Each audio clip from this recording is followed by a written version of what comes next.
Canadian auto workers don't just build vehicles, they build Canada. Starting the southwestern Ontario tour in Windsor, Mark Carney spoke about a threat Trump's tariffs pose to the auto industry here. He promised to build an all-in-Canada manufacturing network. Today, I'm announcing that the new Liberal government will create the Strategic Response Fund. And this is a $2 billion fund that will protect the jobs of workers affected by President Trump's tariffs. But it'll do much more than that. The union, representing nearly 2,000 Ford employees, welcomes the announcement, saying Carney's plan of building in Canada is absolutely doable.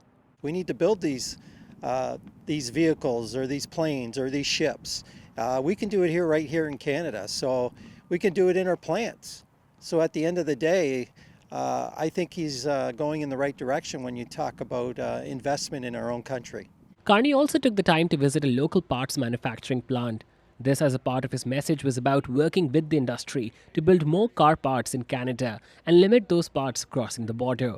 He will also use federal funds to prioritize and procure Canadian-made vehicles. All this to build a fortified Canadian supply chain, from raw materials to finished vehicles. But experts are cautious.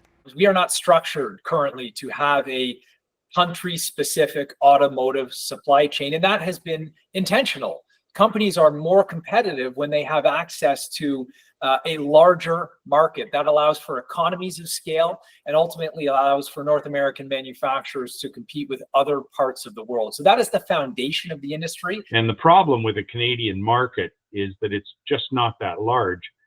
In Canada, we buy about 1.4 to 1.6 million cars a year, in that order. We make somewhat more than that, but the cars that we make are not necessarily the cars that we buy here. Carney also spoke about the need to diversify Canada's trade partners.